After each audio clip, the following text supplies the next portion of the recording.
afternoon, and welcome. Welcome to the 7th Annual John Seely Brown Symposium on Technology and Society. My name is Jeff Mackey-Mason. I'm the Dean of the School of Information and your host today. This symposium is a highlight of our academic year. From its beginning, the purpose of the John Seely Brown Symposium has been to bring thought leaders in the information field to campus to comment on changing technology and its impact on society.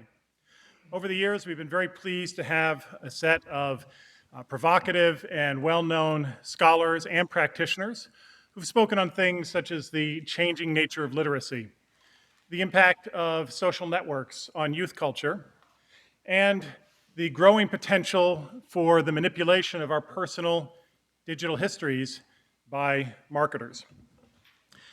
These lectures have been made possible by a generous gift from John Seely Brown, who is an alum of the university and a great friend to our school. Very happy to have JSB here with us today. It's always a pleasure to be able to recognize him publicly for his role in underwriting the costs of this symposium, but it's even more of a pleasure that today we've been able to talk him into sharing a few thoughts of his accumulated wisdom before he introduces today's guest speaker. I'm sure you've all read the abbreviated bio of JSB at the bottom of the program, so I'm not going to repeat that. I'm going to just introduce him the way he introduces himself on Twitter as the Chief of Confusion, the person who tries to help people ask the right questions and steer away through a constantly changing world. JSB has, throughout his career, emphasized the importance of cultivating imagination, a sense of play, and a questing disposition. His own questing disposition is reflected in his variety of roles as scientist, artist, engineer, teacher, speaker, pundit, corporate manager, and philanthropist. It's with great pleasure that I welcome JSB to the podium and to thank him for his support for this symposium.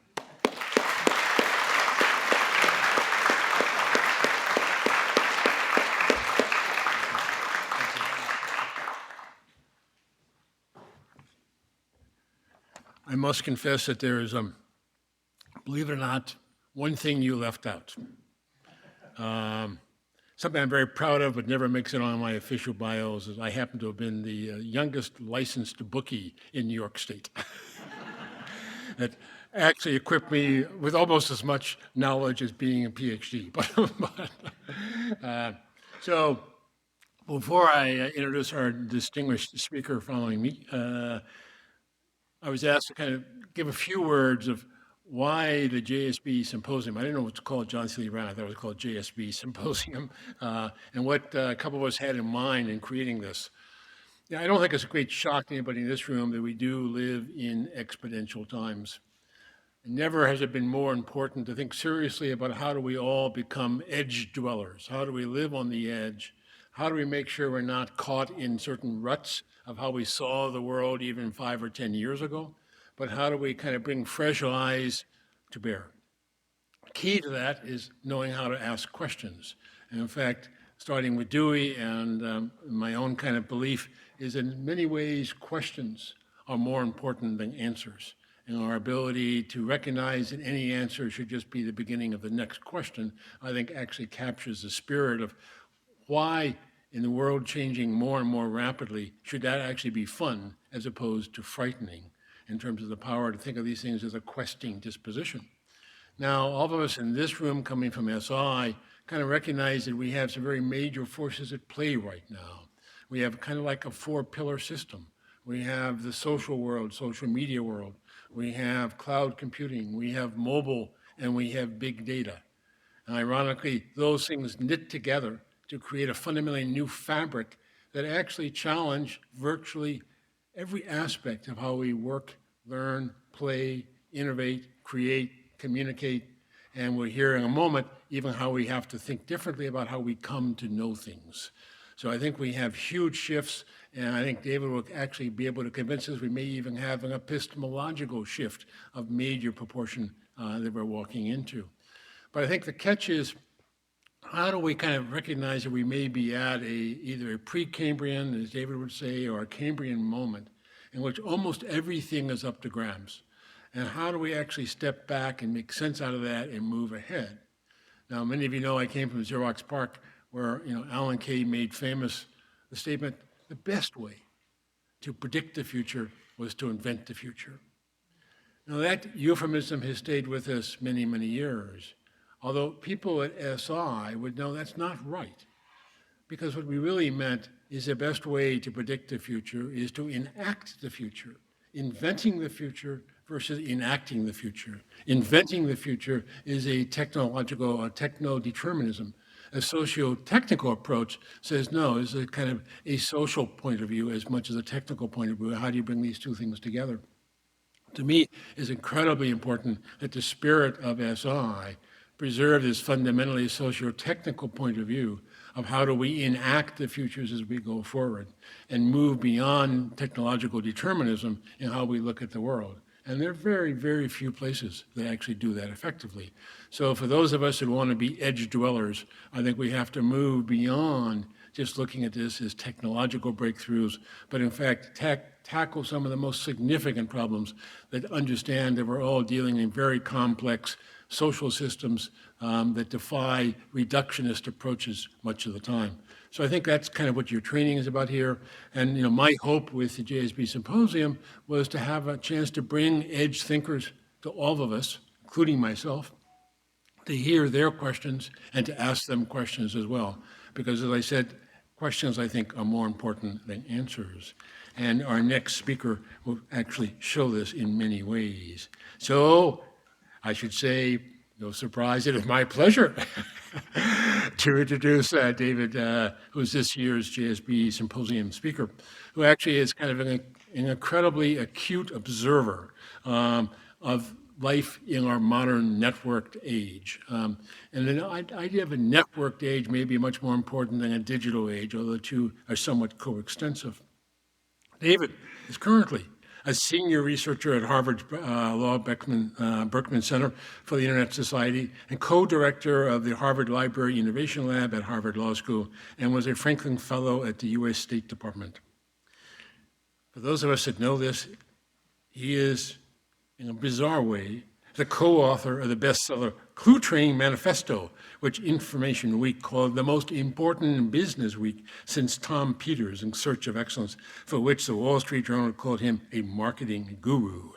I'm wondering how your Harvard colleagues like that, but I do like it. He is also the author of a critically acclaimed Small Pieces Loosely Joined, a Unified Theory of the Web, as well as the book Everything is Miscellaneous, The Power of the New Digital Disorder. His forthcoming book about the network age called Too Big to Know.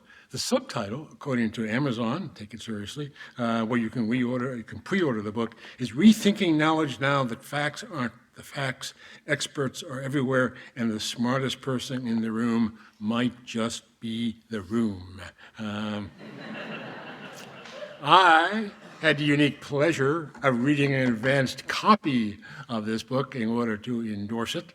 I have to say that I couldn't put it down. It is a great book, and I'm really, really happy to see you be the speaker this year. So with that, let me introduce David.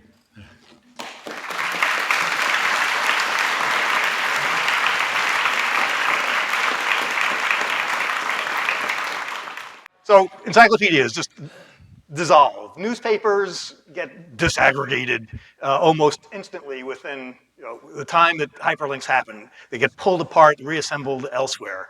And we know what happened to the music industry, to CDs, and to the industry itself. As soon as hyperlinks hit, three substantial, economically substantial, culturally important and substantial institutions fall over at the touch of a little tiny hyperlink. That's all that it took, was the invention of this tiny little piece of technology, and things that were with us for centuries in some cases, newspapers, encyclopedias. We thought that these were substantial. No, just bing, and they fall over. In the course of a decade, they just start to go away. And it makes you wonder, why? How did this happen? We thought these were real things, and nope, just bing, and they go. So, obviously I'm not going to be able to answer this question. I don't know what the answer to the question is, but I want to take one pass through it. And the pass that I want to take through it is one that is peculiar to my own taste. So I'm sort of old school. I'm sort of old school. I was trained as a sort of philosophy professor. I have not done that since the mid 80s. I never was a philosopher. I was a philosophy teacher for a while, but it has sort of stuck. And so I keep coming back to old school terms like truth, and in this case in particular, knowledge. And obviously these two things are related. And so I want to look at the question of why our institutions dissolve so quickly at the touch of a hyperlink by looking at knowledge in particular, because knowledge is, I mean, that's an old, settled piece of our culture. So first, what knowledge was. The problem has been from the very beginning, since knowledge was invented, that the world is very big and skulls are very small, and skulls don't expand very well. They just don't scale big enough for the world. We've known this forever. We've known this since the Greeks. It's too much for any one brain. And so we've had a basic strategy for knowing the world, which was to reduce it to what we can deal with our pathetic little human brains. That's what we've had to do, and we've done it extremely well. We've done it incredibly well.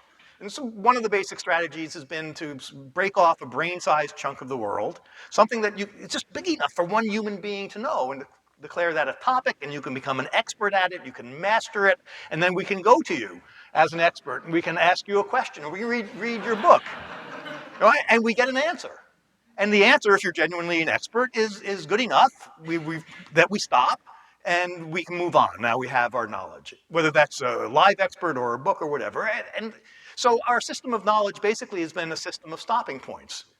Right? So we get our answer, we stop. And it's backed up by a set of credentials, a certification system by which we declare somebody to be an expert that is also a series of stopping points. Oh, I see, you teach, you're a professor. Well, then in that case, I'm going to believe your answer. And that's the right thing to do. This is an extremely efficient system.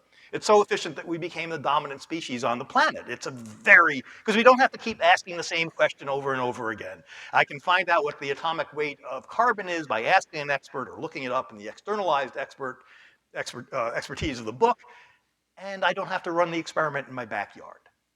Move on. Extremely efficient way of managing a world that is just way bigger than we can possibly manage by breaking it into chunks, certifying the answers. So great system of knowledge. Nobody here, I think, would, well, who knows? But nobody's here going to denounce it. We're all in an academic setting, and we like it. Me too. But we have to be careful because that's a very efficient way of knowing the world when the medium of knowledge is paper. But it's not the way knowledge is. It's the way knowledge on paper works. Because paper and books, much as we love them, we all love them, nevertheless, paper and books are it's a disconnected medium. So you read in a book and you come across a fact that maybe you question, that can't be right. And so you look at the footnote, and the footnote gives you the information you need, and you say, okay, now I see why they said that. It's extremely rare for a reader, academic readers sometimes in the university, but it's extremely rare even for academic readers to look up the footnote and go into the stacks and find the work. And if you're not in a university and you read the book, you have to take a bus to the nearest metropolitan center, go to the library and hope that they have the book, and if they do, that it's in, which it probably isn't. And so books are designed to prevent you from having to connect out. That's why the footnote is there. Sure, you can use it to look it up, but it's actually reassurance that you don't have to look it up, because it's too hard to look things up, because books are disconnected. And that's why books cover a topic from one end to the other, because they can't leave you hanging, because you can't get the information easily. They have to put in everything. This is what we call writing a book. You have to put in all the information that you think the reader is going to need. That's how books work. That's how knowledge has worked. It's not how knowledge is. It's how knowledge works in the age of paper. But now, of course, we are in the age of the internet, of connection. I think connection is a more important property. Networking is more important property than the digital is by itself. And so you can think about hyperlinks as being a new type of punctuation. The old type of punctuation basically tells you where to stop. The new punctuation tells you how to continue, and actually lets you continue by making the smallest possible human movement. If If you wanted to demonstrate to somebody what the smallest possible human movement is, you'd probably go like this. Yeah, just that. Can't even see it. See it? Want to see it again? There it is. That's what it takes now to go to a new source. It's a magic map. You touch it, and you're there. That's what hyperlinks do. They are an invitation, a temptation to go elsewhere, to get to the source or to read more. It turns out, however, that an age of connection is also, therefore, an age of falling apart. Because when things can be connected so loosely and so easily, you can allow things to sort of fall apart into a natural dispersion because it's as easy to get from here to here as it is to get from here to here. And so you let things fall apart. Same sort of thing happened with the telephone, which apparently, I'm told, helped encourage the dispersion of families. Children started moving further away from their families through this means of connection because the means of connection enabled you to keep in contact with your family once a week on Sunday, which apparently is just enough. So this connective technology of the telephone, you heard that too, didn't you? The connective technology of the telephone also enabled the culture, the society to fall apart usefully to some degree. Same thing happens with links. So I want to look at 3 traditional properties of knowledge, and there are many more, but I want to look at 3 traditional properties of knowledge to see what happens to those properties when knowledge inhabits the network instead of inhabiting books. And my ongoing and techno-determinist assumption is that knowledge takes on the properties of the network. The techno-determinist part of this is the idea that there are properties of a network. Nevertheless, we can argue about that later. So 3 traditional properties of knowledge, what happens to them in the age of the network, and then also what we see about the network from this. So the first is that knowledge has been from the beginning something precious, something rare. So knowledge in the West begins with the Greeks, where it was a distinction between knowledge and mere belief, mere opinion, where knowledge was the stuff that we are true and justified in believing, and that we needed that. The Greeks needed that because there were lots of voices, lots of male property-owning voices in the chorus, so to speak, and you had to figure out which one of these was right. And so there was a need to winnow and distinguish. And most things are not knowledge. That's part of our Western conception of knowledge. Most ideas are not knowledge. Knowledge is the little bit that makes it through the winnowing process. And once we start recording knowledge on paper and publishing books, there's an economic reason why knowledge is relatively rare. It's because you have to go through a publisher, and books are difficult and expensive to print. And so knowledge becomes, once again, a filter. Becomes the filtered remains of what's there. That knowledge is precious and rare. Nevertheless, we have believed for a long time that we are in an age of information overload, a long time meaning decades. Clay Shirky, always brilliant, always provocative, pretty much always right also, said a few months ago, well, you know, there's really no such thing as information overload. There's only filter failure, which is a really smart remark. In this post, he looks back at history and shows that we've been whining about there being too much to read ever since, for example, the printing press, and you can go back further than that. Seneca complains about there being too many books in the library. This is an old idea, and Clay is in part he's saying don't freak out. You know, yeah, there's a lot of, don't freak out. We've always felt there's too much information. So this is some historic consolation. It's you know, some continuity. It's something always been with us. It's just filter failure. But of course, it's also, there are things that are special about our idea of information overload. So this is Alvin Toffler, who in 1970 popularized the phrase information overload. And it's a really good book, by the way. Really holds up. He talks about it specifically in regard to sensory overload, which was itself a relatively new term. It started around the 1950s. The concept came up in the 1960s. Sensory overload started showing up in the mainstream, primarily as a way of frightening parents about their drug-using children. So the idea with sensory overload was that too much sensation, the organism gets overwhelmed, falls down in a frothing, gibbering fit, and has conniptions. It was an individual, this is what could happen to you if you go to that Grateful Dead concert. Too much noise, too much excitement. Your senses just can't handle it. And so information overload was, by analogy, it was, okay, now that we have introduced into the mental stack the concept of information, which, if I may use the epistemology word, which I try not to use, is a sort of radical introduction into epistemology, is the notion that the brain not only has the old words of perception and sensation and judgment and apperception, this whole vocabulary of consciousness that evolved over hundreds of years, into this very silently slipped the concept of information.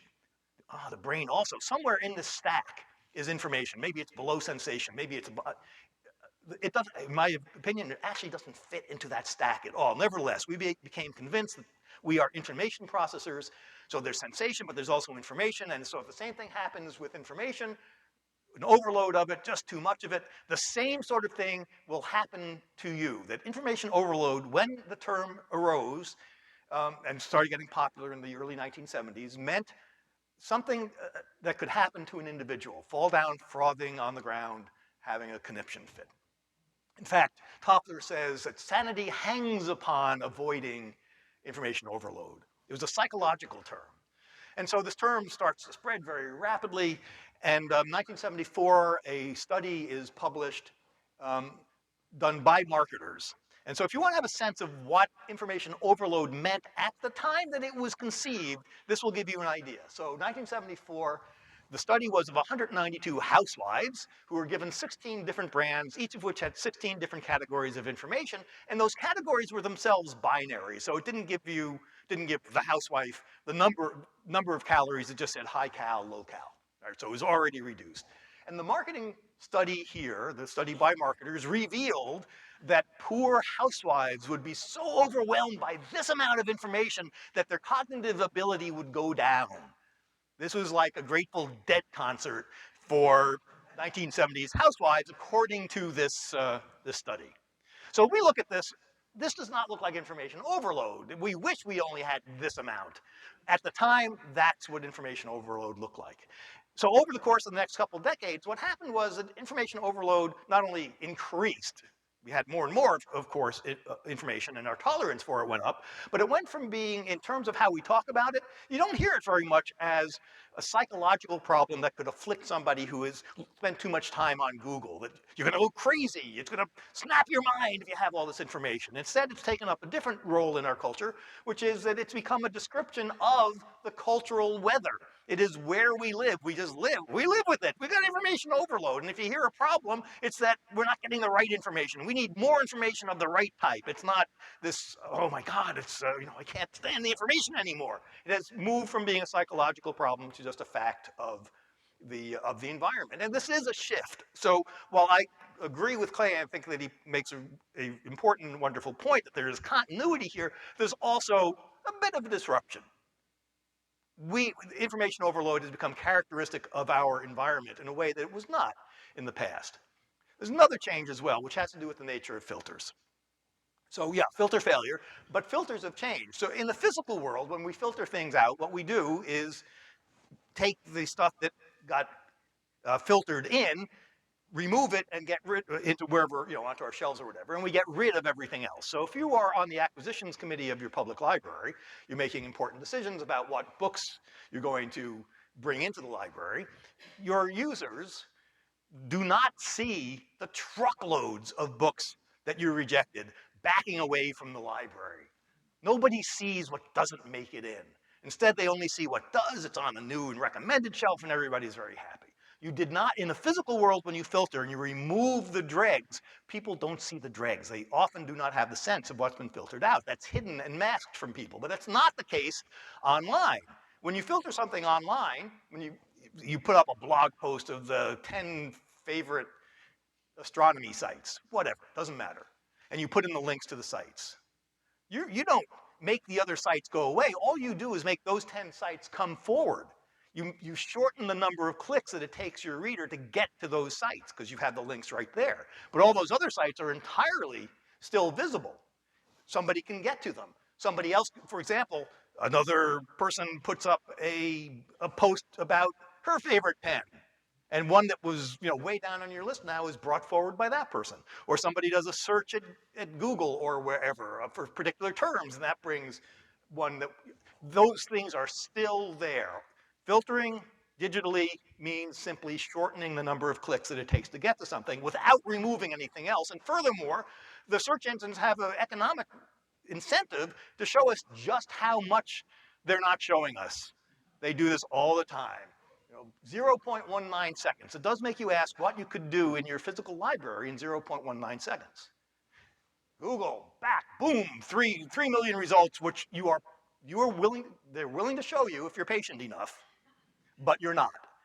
Nevertheless, they just want you to know, wow, there's a lot of stuff there. We are masters of the universe. That's how much stuff we're dealing with. And so it's put in our face over and over again just how much there is. And all of it is one click away if we do the right search or if somebody else posts the right list.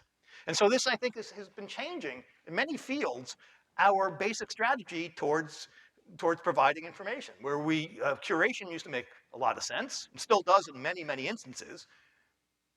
Building a collection that consists of basically everything that you can find. That's an exaggeration. You don't include everything. But when in doubt, you include. Inclusion is the default. Build a collection that is actually more usable and useful to your users in many, many instances. Because every time you curate, every time you make a selection, you're doing it in order to anticipate what you think your users are going to want, which is the right thing to do in a physical world, but is an impossibility. You can't possibly predict what everybody is going to want. Of course you can. For example, if you were curating news stories, you very likely would rule out all of the celebrity gossip stuff if you're a responsible journalist, all of the Paris Hilton and Britney and all the rest of it. But then you would have just denied these academic researchers their primary research information. This is what they need. You are right to think that it's general, but you cannot predict what people are going to need. Likewise, nobody in the 1990s could have predicted that there would be a reason to keep track of the library minutes at a small Alaskan town, because nobody could predict this. And I will remove that as quickly as possible.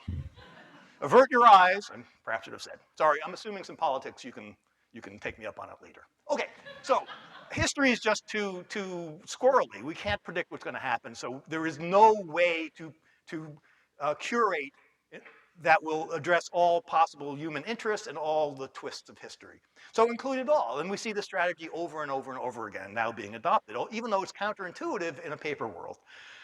And if you're going to do that, then you also have to provide filters on the way out. That is, allow your users to decide how they want to go through your material, what makes sense to them, and allow them to change their mind in the next instant and still succeed. And much of the most innovative stuff that we've seen on the web over the past 15 years is, in fact, about finding ways of filtering on the way out, filtering socially, particularly these days. So I think this does tell us a little bit about the net. None of this is going to be news to you, that the net it's overwhelming, it's connected, and it's creative and unpredictable. Just don't know what's going to happen. So the next major characteristic or property of knowledge, traditional knowledge, that I think is changing on the net, which is that it's fact-based. The late, revered, beloved Senator Daniel Patrick Moynihan famously said, "Everyone is entitled to his own opinion, but not to his own facts." The prevalence of this quote is increasing. I think as our culture gets more and more worried about what the net is doing as the net is progressing.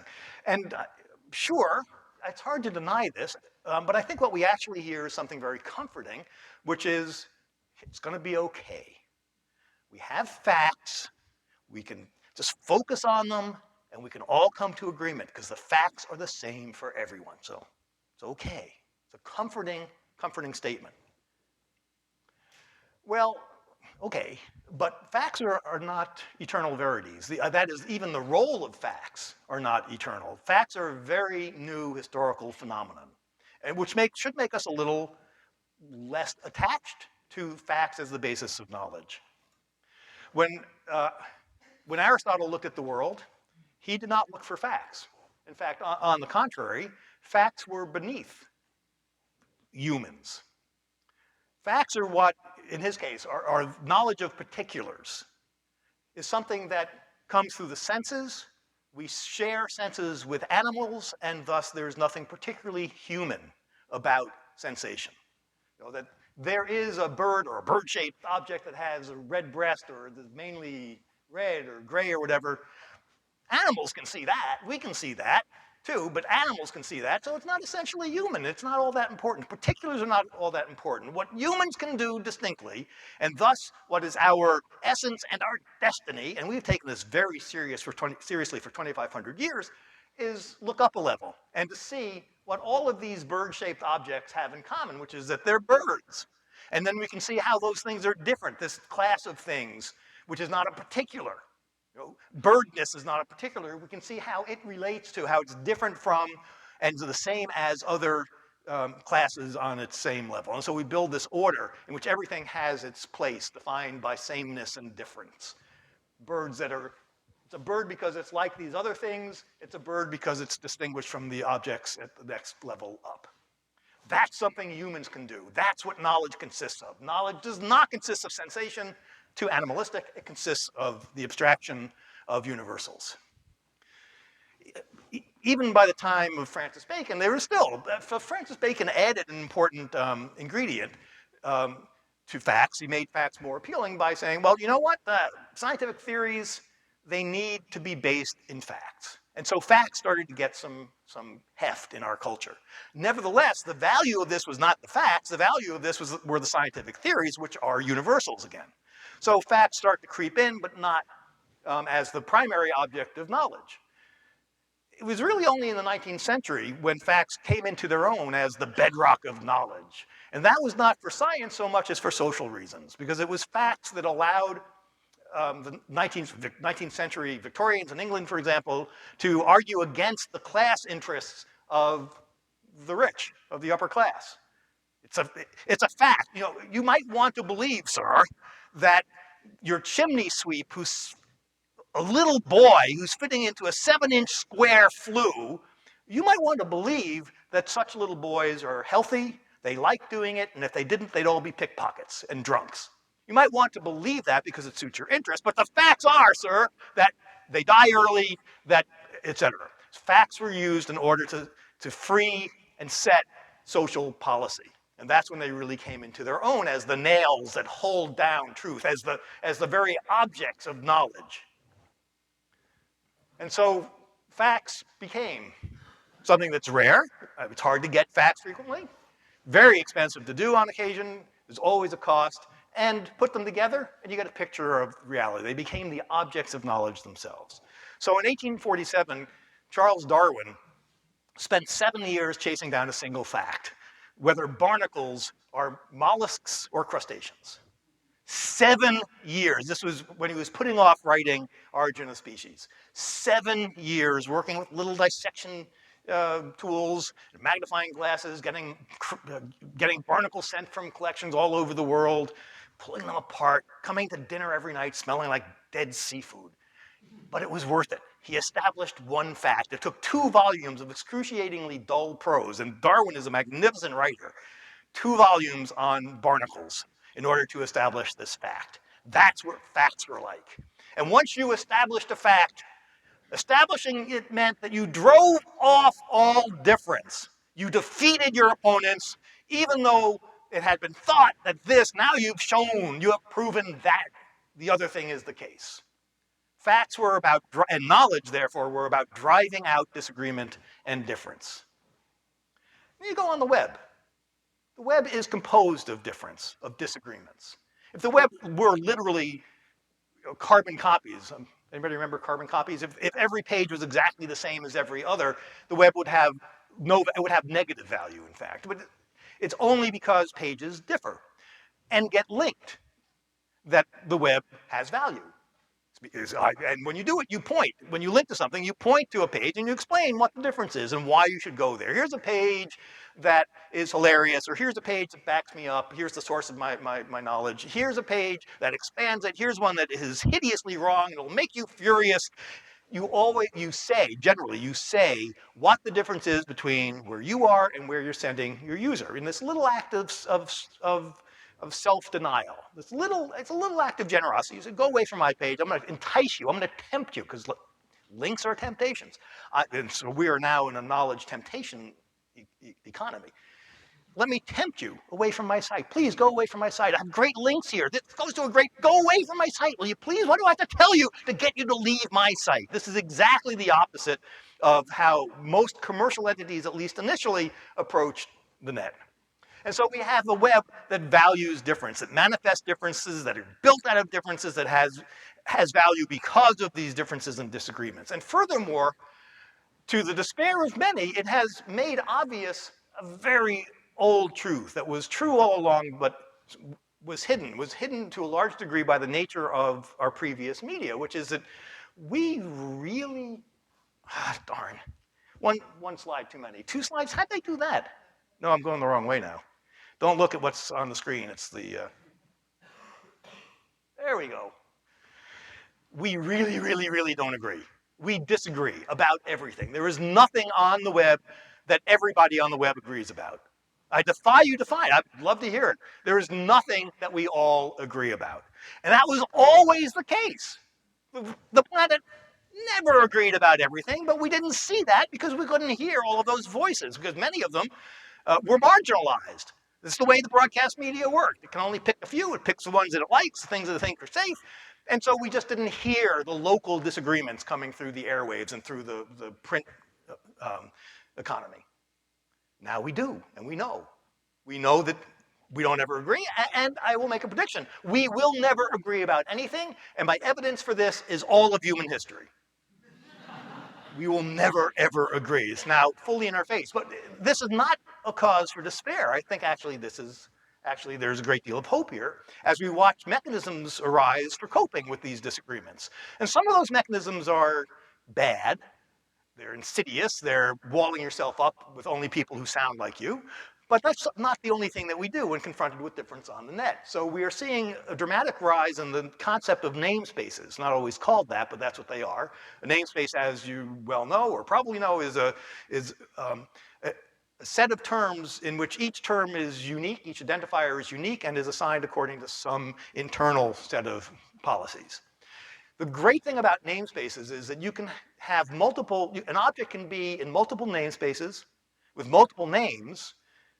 It can exist very happily there, but it's possible to engage in talk with people who disagree about what it is or what it should be called.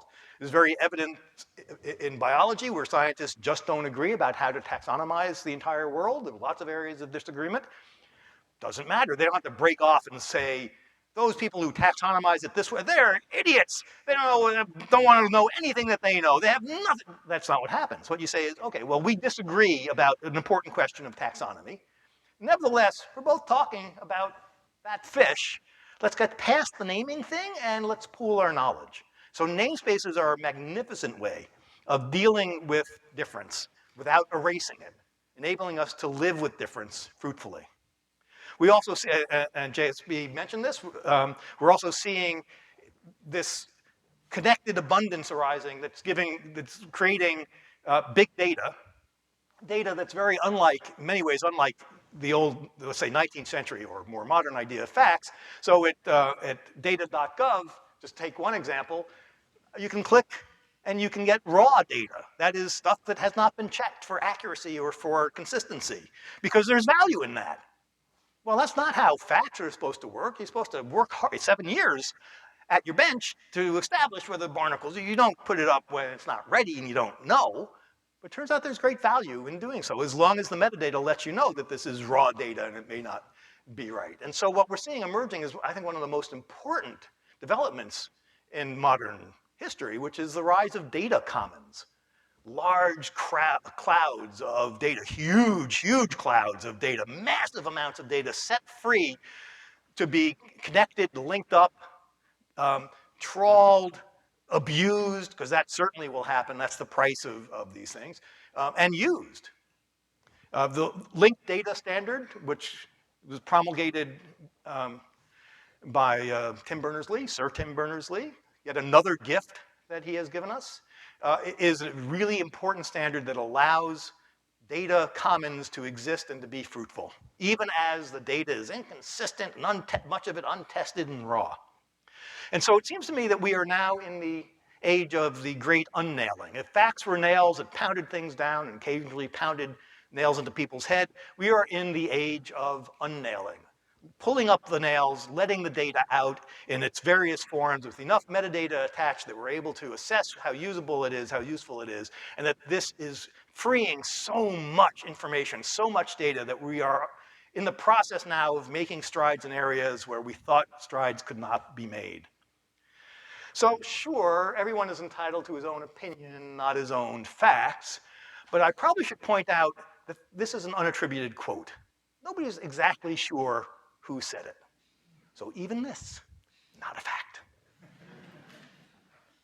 So the net contradictory and unresolvably so, and usefully so. That's much of its benefit. The third of the properties of knowledge I want to look at, third and last, is that the knowledge is, we've assumed it to be not only consistent, but logical, to be connected in irrefutable ways. And so the pinnacle of knowledge, the example of how knowledge should work is the deductive argument. All men are mortal, Socrates is the man. Therefore, that conclusion can be known with absolute certainty, well beyond any fact about the empirical world. If the first two are true, then the third has to be true. God could not make that untrue. That's how powerful deductive logic has been taken to be, the very pinnacle of human thought, the very destiny of humans. And in fact, not just these simple little triples here, these little syllogisms, but long chains that you figure out. You start here, but then you follow the chain all the way through, and you get to the end, and you come to a conclusion you could never have predicted, but it's deductively certain. That is what we humans do. That's what knowledge has been. It is an artifact of paper. Now, I don't want to argue that long-form argument is going away, that we're never going to have books and Darwin. No, we're going to have long-form thought. It's just going to be less important culturally. It's still going to be there. It will be with us forever. It's a hugely important way of proceeding, but culturally it is being dethroned by something else. And so I want to point to, very quickly, to three problems with long-form thought, book-length thought, that become obvious as soon as the web emerges, as soon as the internet arrives. Things that we just didn't pay attention to now sort of leap out as problems. And the first is, the first is that you have to write the book in private and then publish it in public. Now, no book's really written totally in private, and Darwin had many important friends who influenced him, and a great correspondent, et cetera. So not entirely. Nevertheless, you write it in private. You're not committed to it until the moment it's published. And as soon as it's published, then that is what you thought. There's no getting away from it, and there's very hard to change it because it's paper. So if you look at Origin of Species, one of the great books of our civilization, a magnificent book in every regard, first 5 chapters lay out the theory.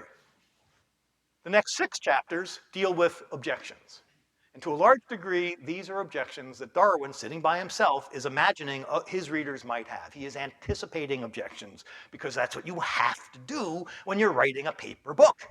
Now, many of the objections came from his social network. Nevertheless, there he is sitting at his table. I'm doing typing. I think that's probably not what he was doing. With his pen, anticipating the worst things that people are going to say about his book. It's actually sort of pathetic that we've spent centuries with authors doing this, imagining in their paranoid fugue what their enemies might say, but that's what you have to do when you write a book. Now, of course, you don't, not nearly as much. So the second problem with long-form argument as expressed in books is that, if you're an author and you're starting your readers at A, you want to get them to some Z, whatever it is, the conclusion, the point of your book. You're trying to establish the importance, value, and truth of that conclusion. And so you drive them on the bus, and you take them from A to Z. If you're lucky, you take them from A to Z. But what you don't do, because you can't in a book, is allow a lot of time for digression and exploration of the surrounding environment, the leisurely walk through something that's off topic, because it's off topic. You got to get them to Z. You can do it somewhat, but you can't do nearly as much as the territory deserves. And so you have your, in this sense, long form argument is too narrow. It's too focused. And the third problem with long form argument in the form of a book is that it's very rare that you actually get your readers all the way to Z. Most readers will stop around D. They occasionally, but I would challenge you, and we can talk about this. I'd like, I can name a few books where I've gotten to Z, and it's changed my thinking, and sometimes in important ways to me. But it's very, very rare. Very few people, if you read Critique of Pure Reason, which is one of the great long-form arguments, may start off in deep sympathy, right around, I'll say B, between B and C. You say, no, this is crazy talk. This is, he's brilliant, he's a genius, but he's not describing a world that I live in. It's just sort of, at this point, it's sort of crazy. And so you may make it to Z, but you don't end up at Z as a believer. You got off between B and C. So I'm not proposing that, okay, so the opposite of long form has to be short form. No, I don't think so. I want to stress that long form will continue to live. No doubt about that. But the opposite is not short form, it's web form. It's things that are linked together. So if Darwin were writing now, one presumes, I'll make this up, that he would be blogging about it. All along the way, he would be blogging from the Galapagos. Here's, posting this observation of an anomaly of the difference in the beaks and the finches.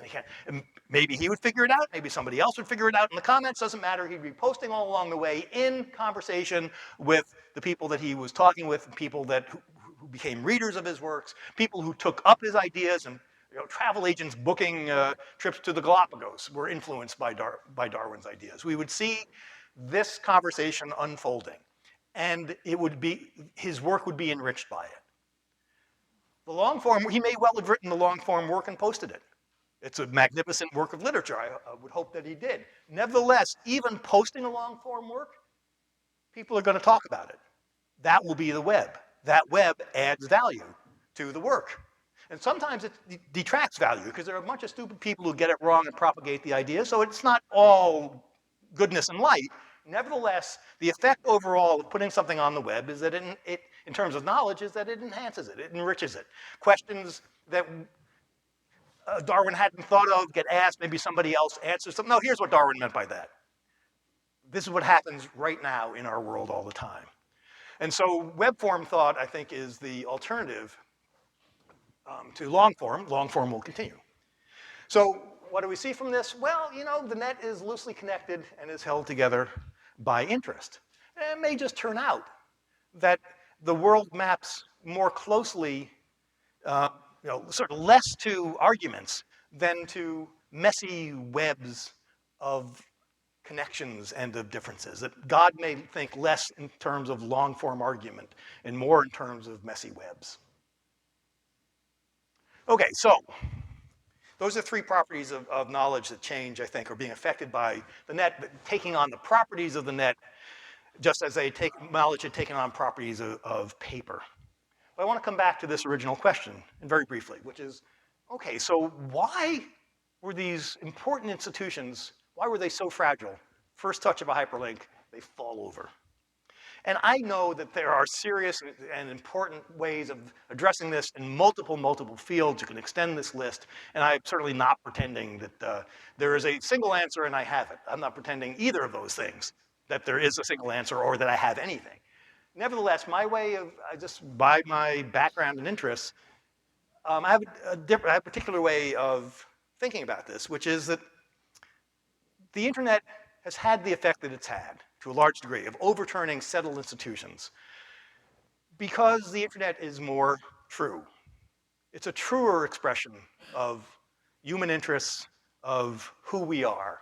It's a better metaphysics, or as some of us would prefer to say, including me, it's a better phenomenology of human experience than paper and then of broadcast. The characteristics of the net that I've listed as a result of looking at the properties of knowledge, you know, yes, no's are obvious, but they're also obviously the characteristics of the world. The net is a better reflection in its architecture, in how we use it, and how we've put it together. It's a better reflection of the world and our relationship to it than the previous media, than paper is, than books filtered through committees of white men who decided what is worthy of being published and who then turn around and accuse the internet of being a set of echo chambers. There's irony for you. The internet is a better reflection, a better model, a better picture of the world than the paper-based media allowed. A better picture not only in terms of the content, but there's more content, more voices, more differences, more disagreements that were there all along. Not only because of the content is it a better picture, but also in its structure and in its nature. The fact that it contains difference, that it inevitably contains disagreement about the world, difference about the world. This, I think, is a better picture of the world than the old dream that we would come up with a set of facts that match one to one and give us a verified, trustworthy, unchanging picture of the world. We don't it's not a matter of depicting the world, it is a matter of enacting it. And that's what the internet is better at. That's why it's more true. It's a more true enactment of the world and our relationship to it. But it means giving up on some dreams. And one of them about knowledge, and I wonder whether knowledge is the concept that we actually are going to need anymore. It may mean giving up on the concept, or at least our old concept of knowledge, and an old dream about knowledge.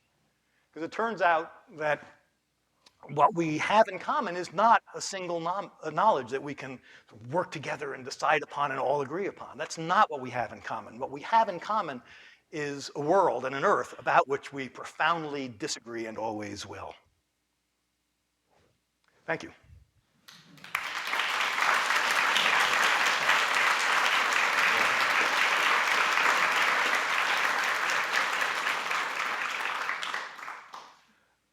We have time for questions, I believe. Yes, we do. Excellent.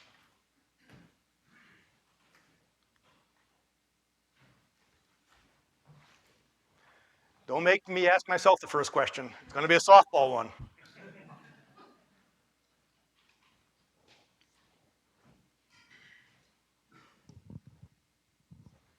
Hi. Hi. I have a question about education then. I mean, if knowledge is now a sort of a different thing, what does that mean for us college students or learning?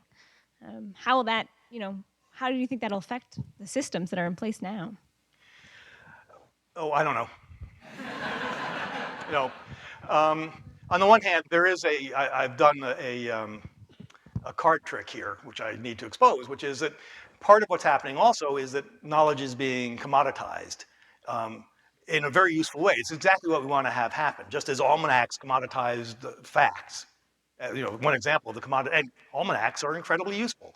In the 19th century, they were in fact designed so the journalists could just sit at their desk and look stuff up in the almanac instead of having to traipse out the line. Incredibly useful. And Google has commoditized facts and everything else, all the search engines, sorry, have commoditized that to a degree nobody ever could have imagined. And we all know just how useful, and what some of the pitfalls are as well, but we know how amazingly useful and how stupid we feel when we're cut off from the net and that sort of access. And the same thing is happening to knowledge. And so there is no doubt. So first of all, let me be really, really clear about one particular point. Perhaps the only point I'll be really, really clear about. But I'm going to be clear about this. The world is one way and not another. It's not that every fact that you want to believe is true. You can go ahead and believe what you want about climate change. It's just, who knows? That's not the case, and it's really important. And I don't think I need to make this argument to this group, but I need to make clear that I like science. I believe the world is one way and not all those other ways, and you can be right and wrong about it. And it's really important as one gets educated, both to, more than ever, have the tools by which one can make that assessment. In a broadcast age, it was much easier just to assume that what you were reading was right, and we all know that the change in authority that's occurring. Anybody who's involved in information science, library science, very, very familiar to us. It's more important than ever that the user take upon herself the burden of making intelligent assessments. So that's one thing that we need to be learning all the way through our lives, including in college. And it is also still the case that there are within a domain of expertise, we still need experts. We rely upon them. We should rely upon them. Experts need to know a lot of stuff. They need to have it internally, not just be able to look it up. If I ask a chemist which is heavier, barium or carbon, and she says, oh, I can find out for a moment. My friend Google knows that, and Googles it. I'm going to worry about that chemist. It's important that people within the field have a great deal of internalized knowledge and facts. So that remains. We're not released from the burden of studying and learning.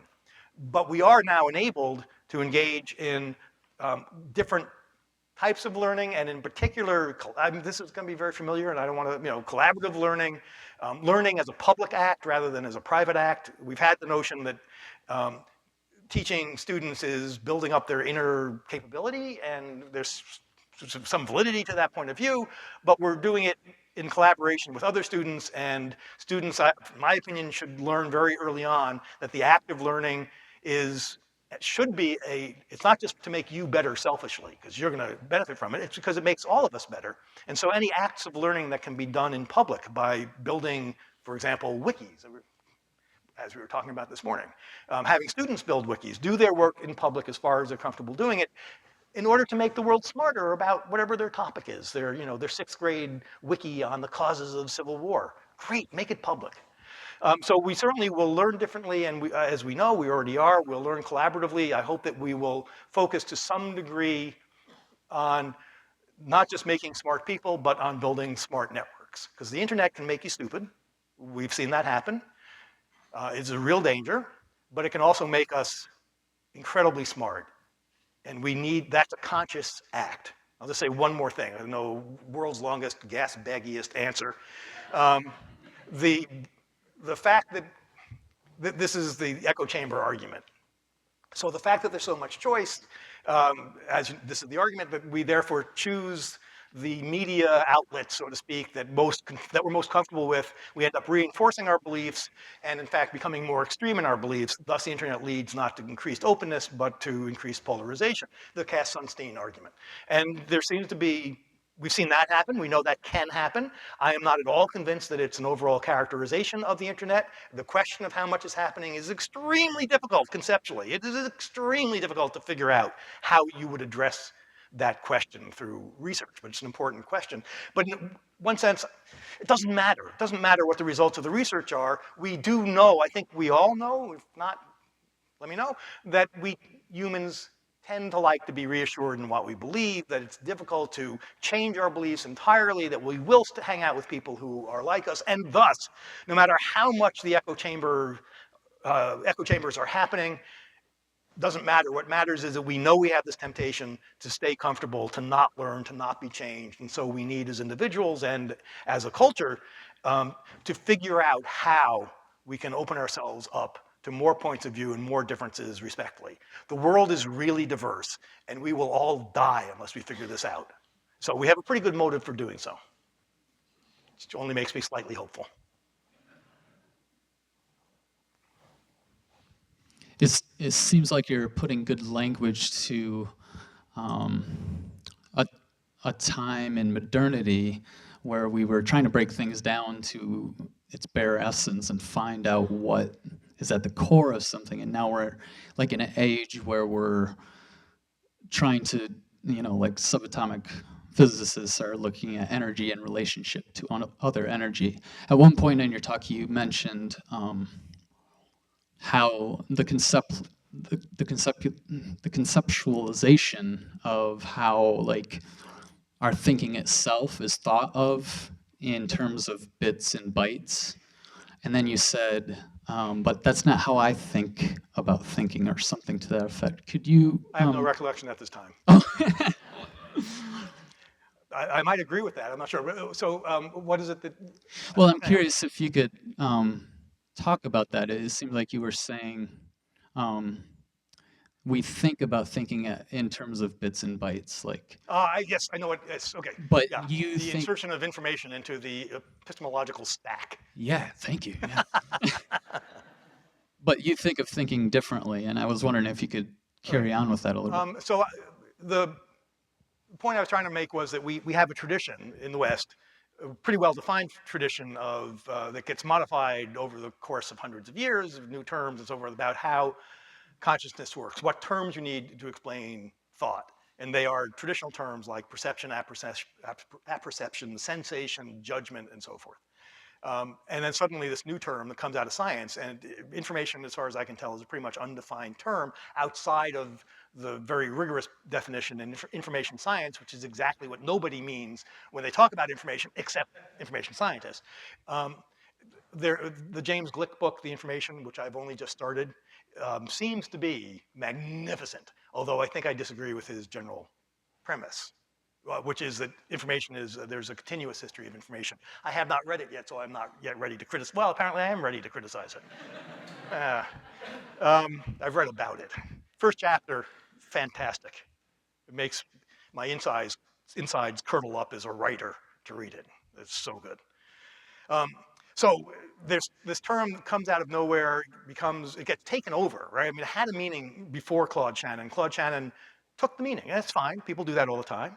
He took a term that was not in wide use. Well, it was in wide use, redefined it, gave it a technical meaning, and then it took off into the culture in a million different directions with very little defined meaning.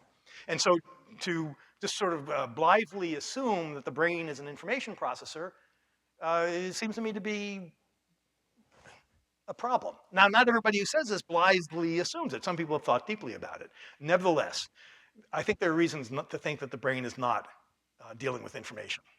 Doesn't mean information theory can help with a lot of things, including understanding consciousness. Nevertheless, the primary problem, from my point of view, is that bits are symbols.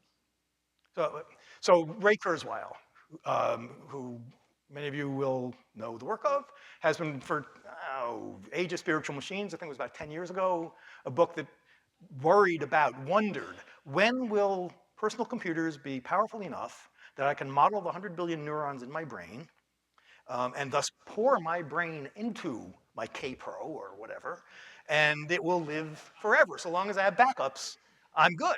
Ray will live. And I think 2024, I can't remember what the date is. He actually has a date for when this will happen. 100 billion neurons. My problem is that if you did that, you now have transistors that are representing brain states. They're representing brain states. And we arbitrarily say that when the voltage is high, which is to say that the transistor is on, that counts as an on state of the neuron. And when it's low, we say it's an off state. But that is a representation. You could just as well build a computer that did the opposite, that worked the other way, that low meant off and high meant on. It's purely symbolic. And so if the computer can be read in either direction, it's an act of human symbolism how we take it, then that thing is not a brain. That thing is not Ray. I'm sorry to say, Ray's dead. It's not going to work. Furthermore, you can imagine a galaxy where there's a dust cloud, and it's 100 billion dust clouds, and some of them are spinning this way, and some are spinning that way. And it turns out, because I get to make up the example, that dust cloud, for 10 minutes, if you take this as on and that as off, that dust cloud is a perfect representation of Ray Kurzweil seeing his wife for the first time and falling in love. It's a perfect representation. But that's not Ray falling in love, because you could just as well say that this means on and that means off. Bits are symbols, and so a symbolic representation of a brain is not a human being, is not a brain, is not conscious, as far as I can tell, because it requires somebody else to say, oh, I'm going to interpret it this way or that way. So I have a problem with interpretations of the brain as an information processor, as being an information state. There's a great deal, information science is deep and wonderful and has advanced us. I'm just not convinced that the brain, that consciousness can be understood through certainly binary information as a binary information processor. Yeah, I know. So I think I stole that example a long time ago from somebody, and I can't remember who. I should crowdsource this. Probably Ray Kurzweil. Kurzweil, who's done magnificent things in his life, by the way, has given us a great deal. Hi. I have made it through about 3 chapters of the Light book, which I think is maybe getting to D. Or E. Um, my question has to do with the distinction that people who study organizations often make between tacit knowledge and explicit knowledge. And tacit knowledge is not the kind of knowledge that's ever been represented in books. It's knowledge that is embodied, that is transferred by observation and practice, and that I actually happen to believe is a really critical aspect of surviving on this planet. I have great concern, for example, that we really are losing the knowledge of how to grow food, how to use resources. We have the internet. We don't need food. Yeah, it's so old-fashioned. My question Yes. is, how well does your modeling and your distinction, your discussion of knowledge map from explicit knowledge to tacit knowledge? So you're absolutely right. I am focused on a sort of philosophical idea of knowledge, which is explicit stuff. It gets written down, it gets thought about. And philosophers notoriously missed tacit knowledge, which was know-how, because it was beneath them. It's not of the mind, it's of the hand, and that's not for philosophers. The problem, so I have a little problem with that particular distinction, although it's not a very deep or serious problem, which is that when it was introduced, it was Polanyi, right? I mean, that was one of the first people to talk about it. The way that it got taken up by business, which is not, his fault, was, oh, okay, then what we need to do is make all this tacit knowledge explicit. And so, because we don't want the person to walk out the door who knows how to do all these things, and we lose that person forever, we need to sort of treat that person as a database and have her dump all of her tacit knowledge, which is just a mistake. Because the distinction between tacit and explicit knowledge is not that one is explicit and one is tacit, it's that one is bodily, it's embodied, it's embedded, and it's social. It's not just stuff that you forgot to mention, you forgot to verbalize. It's a really different, it expresses a different dimension of life, one that is ultimately incapable of being expressed completely because it doesn't belong to the individual. Tacit knowledge is knowledge that comes from and resides in a group, as ultimately all knowledge does. But explicit knowledge, we have the sensation that we can break it off and put it on a shelf, and there it is. It's a part, I did that, here's my book. Tacit knowledge comes from, as you say, it comes from observation, it comes from apprenticeship, from watching others and learning without ever it necessarily coming to consciousness. That stuff it's not the implicitness of it, it's the sort of the social and embedded nature of it. That stuff I'm not particularly talking about is hugely important. It's also known as life. It's what we do all the time. And first of all, the important thing is it continues. This less important thing is that because of the audiovisual nature of the net, we actually are getting better at transmitting much of this know-how knowledge. I mean, there are YouTubes for doing everything. You want to know how to fix your shower. We were talking about this yesterday as well. There's a YouTube for that. So it's actually we've had more fluidity in our tacit knowledge, but it's the tacit dimension, which I believe is actually the title of the book, isn't it? Remains life. Until we declare it protected by copyright, in which case, patent, yeah. Hi. Oh, hi. You kind of touched on this in the talk and maybe a little bit in your first answer, but I'm just kind of wondering what you think the maybe long run, like not the next couple of years, but the next, maybe 20 years down, kind of the fate of expertise is. Like, do you think there's a chance that expertise will kind of go extinct? And I mean, I guess, not to bring up like a really politicized maybe or controversial topic, but I mean, the most prominent example that comes to mind is how vaccine rates are dropping in like Marin County in Seattle. And a lot of the reason I've heard of that is that it's just like, very intelligent people who can use Google and they say, why should I listen to my doctor? I have Google. And what do you, I guess, how do you think that plays into, and do you think that has a chance of kind of expanding and going elsewhere? And, maybe 20 years down the road, like, why do I need a physicist? I have Google. For a lot of questions, that's true, but it's not a replacement. And we do need to educate our children right from the very beginning that the internet is not self-evident, that it's an interpretive act. Our three children went through really good public schools in Boston, where, I mean, the youngest is 20, so this was a while ago, but when the internet arose within the school, basically the instruction to the students was stay away from it. You may use 3 internet sources and no more. Go to the library for the rest. Well, none of us do that. I mean, you write a book, you go on the internet an awful lot. You don't limit yourself to 3 sources. So teaching students that the internet is simply an area of distrust is unrealistic. We need to do a lot better and help them from the very beginning figure out it's all about reading metadata, right? We got to, that's where so much of the education will inevitably occur. So I think we're already seeing a change in expertise. And you point, they're either leading indicators or they're going to fizzle and not be important. But I'm going to assume for the moment they're leading indicators.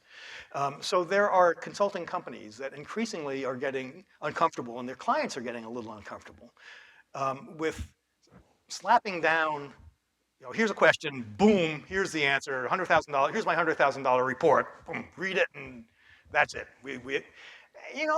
No. Increasingly, there are companies that provide expertise, consulting companies that do so by admitting the client into a network of experts. Here's our group. It's not, they don't have to, it's nothing fancy. We've got a group that's committed, that's devoted to this. There are some practitioners, there are some so-and-sos, there are some people who are just deep experts, because there always will be deep experts.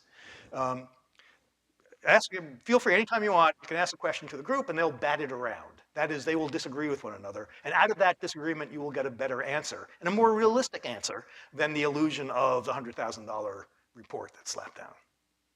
I think that we're already seeing that happen. Personally, I think it's a really healthy thing in most instances.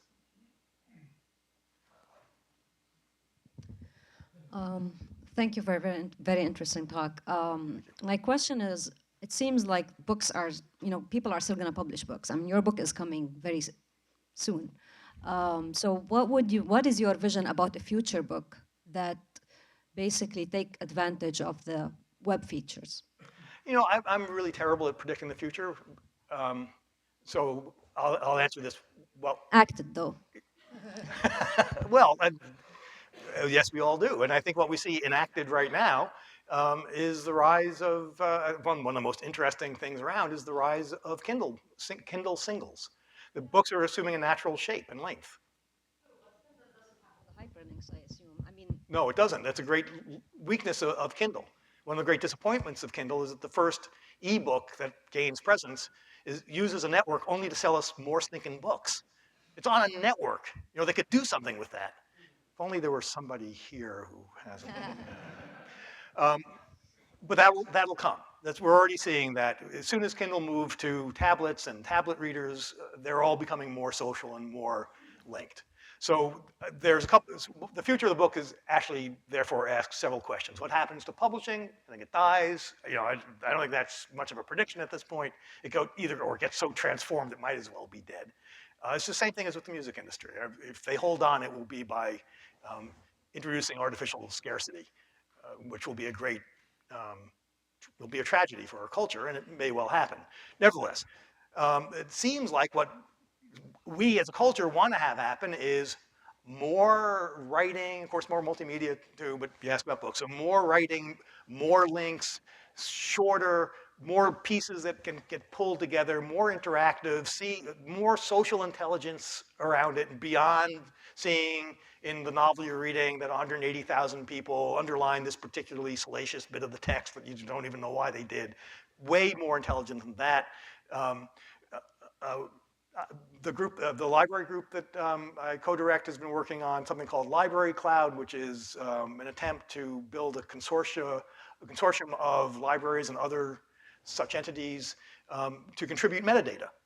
to make that metadata then publicly and openly available through APIs and as linked open data, on the grounds that if we start assembling the information about the behavior and comments and interactions of readers with what's been written, with their permission, of course, opt-in, that information will be of such tremendous value that people will do things we have not envisioned yet with it. I think books are going to assume, and what I'm trying to say is we'll assume a more natural and fruitful shape, unconstrained by the disconnectedness of books and by the useful but artificial filters of the editorial process. What that means, I don't know. Somebody's got to invent this stuff. JSB. David, one of the interesting or important bits of metadata associated with construction and production of knowledge is credit attribution. Who produced it? Who created that knowledge? And one of the, I suspect mostly side effects of the long form is that it helped us at least decide who produced it. You know, not only their arguments and all that, but it helps us establish who gets credit for it. Without suggesting, I don't want to suggest, of course, we don't turn backwards, but the web form produces new challenges there. This is not a new observation, but you gave such a charming example of Darwin logging from the Galapagos.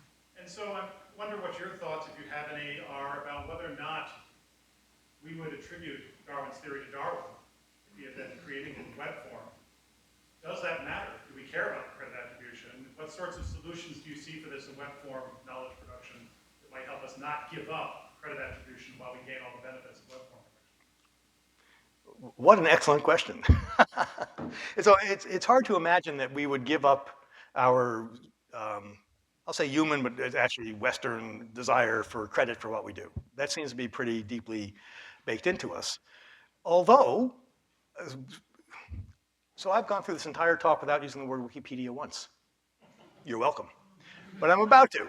Wikipedia is a counterexample to this, that it's basically anonymous, or pseudonymous, or actually anonymous, and still has some credibility because of the social processes and governance of Wikipedia. So it is possible for authority to occur anonymously. Encyclopedias in general. I mean, some of them give the name, but you don't know the name, you just know that it's a Britannica, so you trust it. So it's not always the case, it's not the only source. Nevertheless, it seems to encourage a great deal of social production of knowledge and other sorts of works. If you know you're gonna get credit, we still like getting credit, and careers depend upon credit, so I assume, yeah, you'll still get credit, we'll still have those mechanisms. In a linked environment, you may lose credit. This is one of the reasons that libraries don't make their metadata public as openly as one would think, at least not all libraries. And it's for a good reason. One of the good reasons is, and there's some bad reasons too, but one of the good reasons is that if they do, it may slide off. This metadata isn't attached with a firm rivet.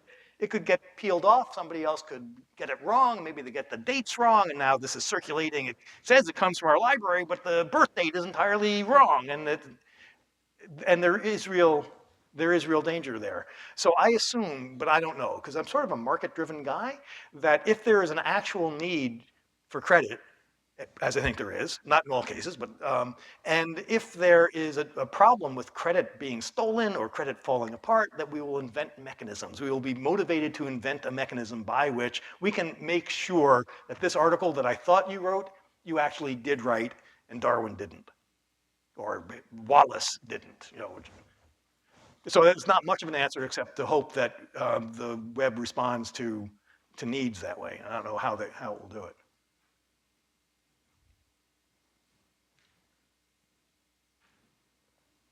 Mimi.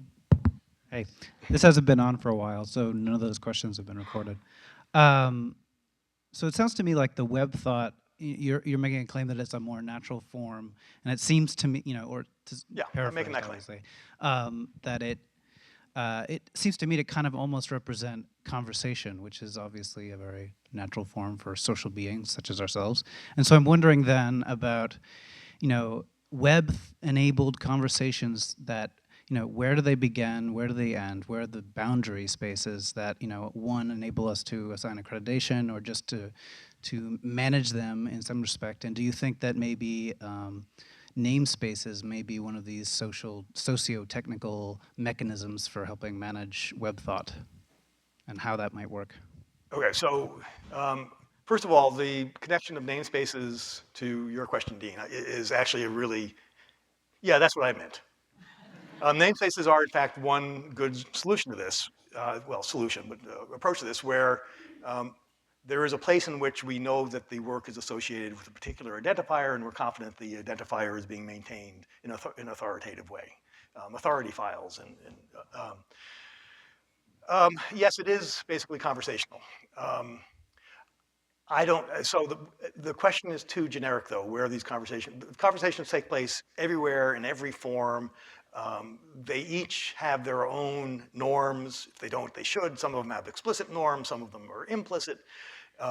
Their own governance structures, they attract particular segments of people bound by interest, but also frequently by sort of old socioeconomic determinants. So Reddit attracts a set of people who are interested in that sort of stuff, but they also apparently tend to be of a particular gender, of a particular educational and age and other sorts of demographics. And within that community is too strong a word, within that conversational space, there are a set of conventions about everything from how long posts should be to how much swearing or how off topic you can go and so forth. Humans are very subtle in these, because as you say, conversation is a basic human social activity. It is the social activity, and we are very subtle in our understandings of the metadata and cues and signaling in it. And the same is true within the conversational spaces on the net. So I don't have a general answer to where this will occur. I think the general answer is everywhere, and in each space it will be, because that's how conversations need so much agreement. This is actually part of why I find the echo chamber argument difficult at best, because it assumes that real conversations are among people who disagree fundamentally and come to agreement in a sort of enlightenment sort of way, and we never have those conversations. I can tell you, I will never sit down with a Nazi, neo-Nazi, and have a conversation of the Enlightenment sort where I am open to being changed to his point of view. It is not gonna happen. I might have that conversation. I am not open to change on this topic. Sorry, just not. Those conversations which are sort of paradigmatic for the Enlightenment point of view, and I think also for the echo chamber point of view, don't happen. What actually happens is conversation needs 99% agreement and 1% difference. And if you engage in small talk with somebody, we go out, we have this reception coming up soon. I think we're probably pretty much, somebody will let me know when I need to stop talking. Excellent. And we introduce, and we'll find some topic of common agreement. Maybe you'll ask me about Boston sports, and I'll say, oh, I don't really care, and we'll talk about weather or the movies. We'll find some place where we agree, because we have to. Conversation starts with agreement, and with very small iterations on difference. So the problem with the echo chamber argument, from my point of view, is that it misses much of what conversation is about, which is not rational and mind-changing, but social bonding. And it assumes that the only real conversation are among people who hate each other and couldn't possibly ever agree and shouldn't even be in the same room together. So if that's the case, then conversation happens everywhere. It does rely upon this great deal of similarity, and thus will be different, conform itself to those similarities wherever it happens, whether it's Reddit or it's the Atlantic or it's Huffington Post or it's wherever. So there isn't a generic answer except to say everywhere and different everywhere, which is a good thing. Oh, over here. Up here, back here. Thank you very much. With the increase of the internet, we've seen a lot of political change. I would say our generation is experiencing quite a bit of it right now across the world. And you kind of mentioned about some of the divisiveness will always be there, the disagreements. But do you see kind of like maybe a world culture kind of developing out of this internet as far as fact-based versus, fact-based knowledge kind of being spread, and some of these maybe less objective viewpoints being not really squashed, but kind of overshadowed by, like I said, fact-based knowledge? So, I mean, I sort of wish that I saw the points of view that I disagree with being squashed, but I don't. I would like to be persuaded otherwise and make me sleep better at night. It does seem like we are getting more and more polarized. And as far as world culture goes, I mean, it's a really hard question. We don't have a world language, so it's hard to know how we can have a world culture, to begin with. Second of all, I'm not sure that, I mean, I think culture always has to be local, sort of defining of it. There's lots of questions left, though, like, are there any elements that that the world will share? So we don't share a sense of humor, right? I mean, that most basic thing. As you know, if you've talked with people from other cultures and you told a joke that was hilarious, it's probably not in their culture. Senses of humor, which are, I think, really important determinants here, or indicators here, no, we don't share. It may be that we all really like looking at pictures of cute cats. That might be it. But I'm not sure how much of world culture you want to build up around that. Well, Could be the start, you know. you don't see that maybe an evolution happening? Maybe, obviously, maybe culturally, they're going to always, people are going to have culture, but it does seem like if you look at from China to the Middle East, that some of those lines are being crossed and definitely bridges are being built that were not there before. All right, so you may well turn out to be right. I mean, who knows? But this is the techno-determinist argument. And I am something of a techno-determinist, so let me first raise the objection and then answer it. The objection is, you're acting as if the internet is the same thing for everybody, but you take somebody from one culture and put her on the internet, and somebody else from another, they'll react differently because they come from different cultures. And to say otherwise is to say that it's a magic technology that conforms us to its use. And I think there is a great danger that we do that. I mean, that's a real problem that people like me need to be slapped down about. And that's right. In my defense, in the defense of techno-determinism, and it's I think a pretty weak form, I would say this. Absolutely, and to think you can just plop somebody in front of a terminal and they will, terminal, what decade is it? And they will not only learn how to use the internet, but learn the same. Nevertheless, so here's my hypothesis. Just about anybody who's on the internet, who's been on it for any period of time, no matter what culture, even in a vastly rights-repressed culture, who's browsed the web, nevertheless learns some things that I think have to affect them in some way, and how it affects them depends upon their culture. So they learn that there is a big wide world. They learn that there are hyperlinks, that things can be loosely connected. They learn that people like them created this world, as opposed to, I mean, just think back before the internet where media were things that were produced by other people. No, this one we built for ourselves. And it may be that you look at this and you say, as cultures do, if you go to Saudi Arabia when they look at the internet, it's great for internal use, but the rest of the world is basically, from their point of view, engaged in porn. You know, crazy ideas, anti-religious ideas, and porn. That's how it looks to them. That nevertheless, within their experience of the net, they understand hyperlinks, what it means to connect ideas loosely. They understand that the net is something that they and we are building. There is a sense of power that is given back by the internet that was taken away by the mass media, just by its massness. And so you may react to this differently, but I think those things are common to the internet experience. So this is a modified form of techno-determinism. I'm not sure that it holds, and I certainly do agree with the critique that you can say, that one could say, the internet will set us free. Well, I wish.